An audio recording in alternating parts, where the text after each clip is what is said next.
Good morning, everyone, and thank you for starting your day off with me. I'm Jenna Stauffer. This morning we're going to be talking about the arts here in the community, along with fishing at the end of the show. You can't go wrong with those two subjects.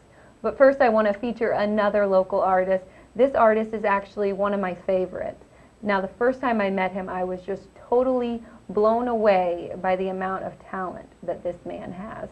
He arrived in Key West around 28 years ago, and he has literally left his mark on the island. You can see his work on buildings, cars, murals, stages, and so many other places. Once you see his work, you can't forget it. So let's get the show started today with local artist Rick Worth. Rick, thank you for being with me this morning. Well, thanks for having me. You're welcome. Okay, Rick, now I said in the introduction that you moved here around 28 years ago. Yeah, I was fresh out of the Navy. Fresh out of the Navy. How did you pick Key West? Well, I couldn't tell you that part. I really don't know why. Other than I don't know anyone has ever been here. I just one day decided that I was going to come here, and I didn't have any money. I was actually running away from my mom. I was staying with her out of the Navy. It's like, you know, and my sister, and I just need to get out of there, get on with my life, you know. But I was a submariner for 4 years, and it just seemed to be like this is where artists are. You know, there's a handful of artists, or at least that's what I had heard, you know, from wherever. But I could not even tell you who it was. Well, we're glad you're here, Rick. Yeah, me too. I think, and I feel like I was born here, you know. And now, okay, so you ended up down here, but you had been drawing and painting before you moved down here, right, Rick? Oh yeah, most artists have things going on since they were children, you know, and I was slated to be an artist, I guess, from the get-go. And Key West has actually been the place where I've actually grown. I never painted before I came here.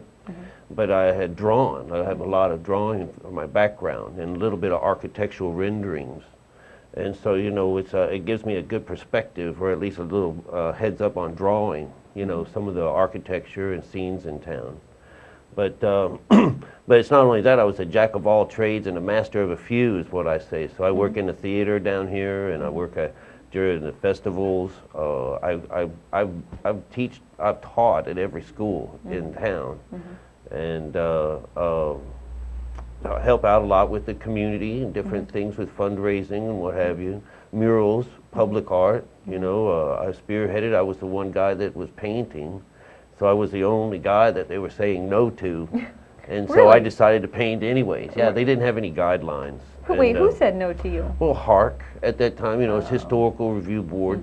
They were saying, no one can paint in this town. It's not historically correct, you know. And I just say, wow, that wall looks like it could use a paint, and that one looks like it could use one. And well, shoot, man, since there was no window to go to, I didn't care to go. I just went and painted on my own. And got in trouble, got red tagged, was known as like the outlaw artist, you know. But now they've got art in public places, you know. I did the first mural out at the airport for Monroe County. And since then, you know, all kinds of stuff have happened.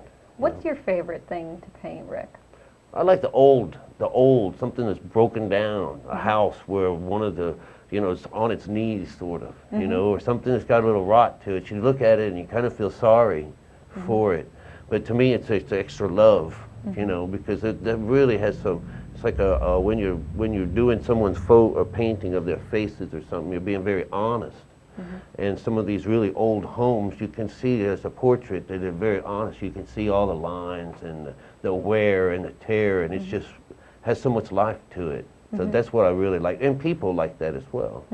Well, you have an eye for that, because so you see something broken, but you see it as, like you just said, it has life in it, even though it's broken. Man, it's just like my stuff, you know. I come from a self-taught school, you know, so it means everything within reach was what I used, and some of that would be like a roofing shingle, you know, a piece of wood off the side of a house, you know, or a shutter or something.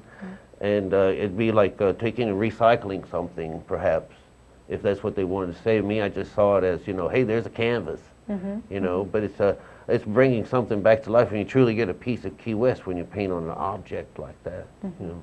Where do you get all of your inspiration from here in the Keys? Oh. All the surroundings, or, you know? The inspiration is hunger, you know, and debt, you know, and But the naturalness, the beauty, the stories, the history, the settings, you know, whatever you do with the water, it's beautiful. Whatever you paint from the beach up is beautiful. Houses, inside houses, behind them, in the backyards. I mean, it's beautiful everywhere you go. You know, I said, me and my mom first came down here to, well, she came to help me paint. She was going to show me around, drive me around so I didn't have a car. And we drove around for almost 2 hours before we settled on this place, Shaver's Lane, down in the middle of town. And what they're getting at is that I can't turn around nowadays without seeing something beautiful.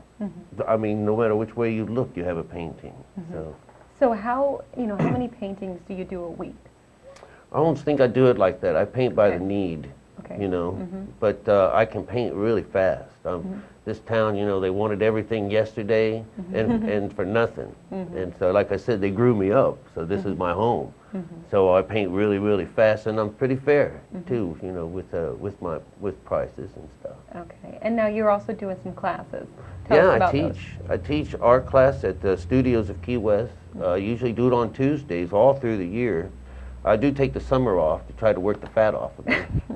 But, you have no fat on you. Oh, well, it wasn't there until I tucked my shirt in.